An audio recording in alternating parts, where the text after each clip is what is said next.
Na mastopexia, se eu não colocar prótese, minhas mamas vão ficar muito pequenas? Vamos discutir a respeito disso nesse vídeo.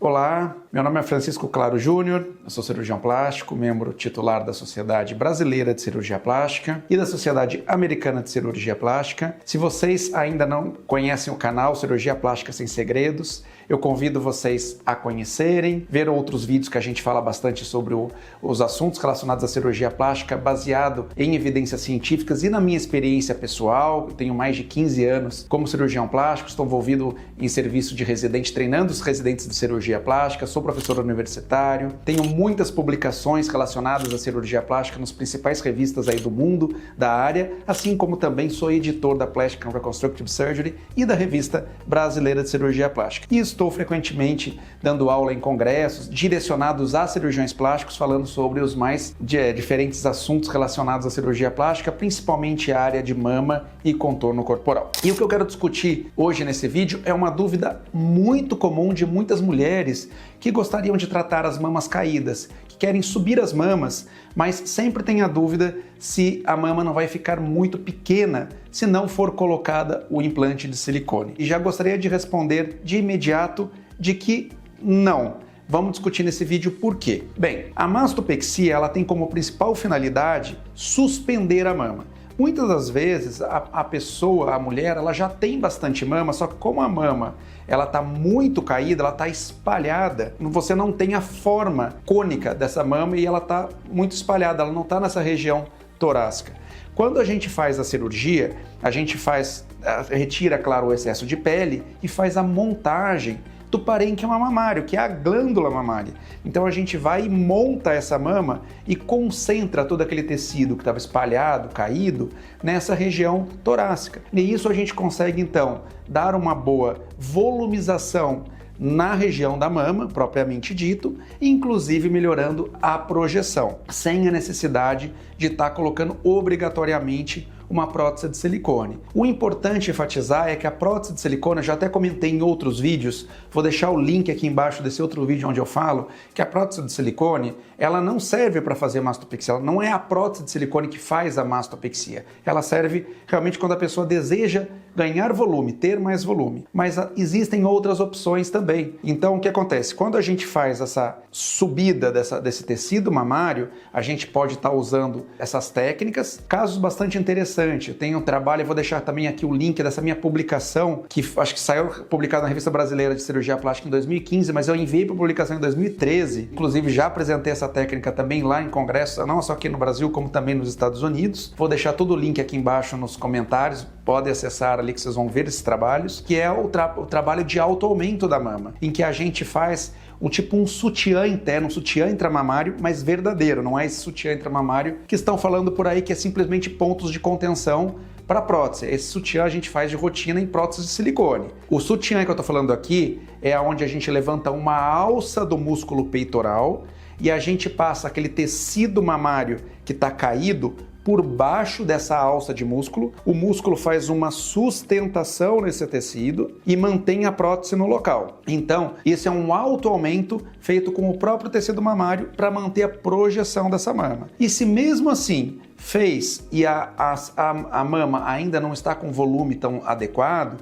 a gente percebe que o volume está muito pequeno, a gente ainda consegue complementar essa mama com a lipoenxertia. Então a gente faz uma lipoaspiração em alguma área corporal onde tem uma gordurinha indesejada, coleta essa gordura, prepara e injeta na mama para incrementar ainda mais o volume dessa mama. Mas a mastopexia propriamente dita de uma paciente que já tem um volume mamário, ela não obrigatoriamente necessita de uma prótese de silicone. E como que a escolha do cirurgião pode influenciar no resultado de uma mastopexia sem prótese? Se o cirurgião não tem muita experiência com técnica short scar, ou ele não faz essas técnicas, tipo com um sutiã intramamário feito com a alça do músculo peitoral, e faz apenas um T, ele geralmente vai precisar colocar um silicone no local. Por quê? Porque quando ele faz o T e resseca aquele tecido, ele simplesmente tira aquele tecido central da mama, joga fora o tecido, daí a mama realmente perdeu todo o tecido mamário. Então, nesses casos, é uma técnica que o cirurgião está habituado a operar. Ele prefere substituir o tecido mamário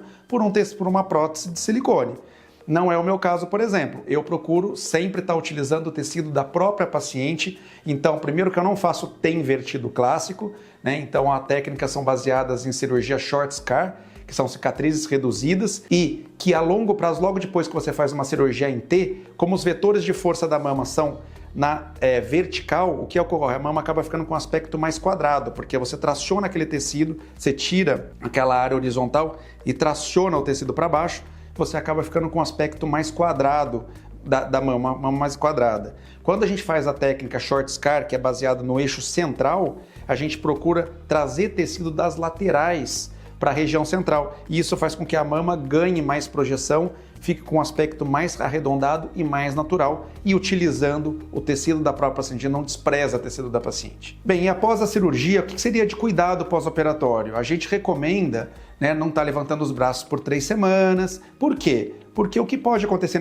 nesse início de período pós-operatório é estourar alguns pontos, ter rompimento de alguns pontos de montagem da mama, e ela, dependendo do grau de perda desses pontos, de ruptura desses pontos, a mama pode voltar a se espalhar de novo e você perder, então, um pouco da projeção e forma que a gente tinha dado na sua mama.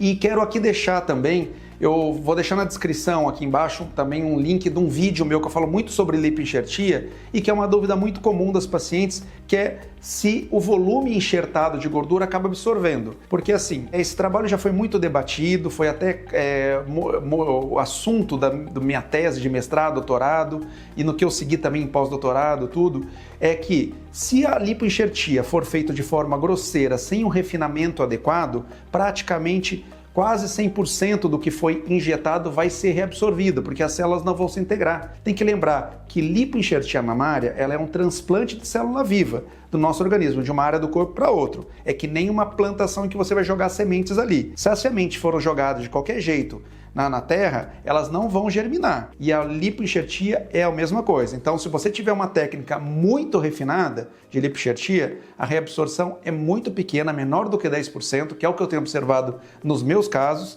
mas se for intermediária, vai ter uma absorção ali que vai de 10% a 20% até 40%, que a gente tem ouvido relatos. E se for feito sem nenhum tipo de cuidado, vai entrar naquela situação em que o procedimento chegou inclusive a ser proibido em 1987, em que você tinha absorção quase completa de tudo que foi enxertado. Então, essas técnicas, elas acabam, a técnica que a gente faz de lipoenxertia acaba sim dando também um aumento de volume e uma baixa taxa de absorção, e você não vai perder o resultado, que é uma preocupação muito comum e que eu escuto com muita frequência aqui na clínica. Bem, pessoal, então era isso que eu tinha para falar por hoje.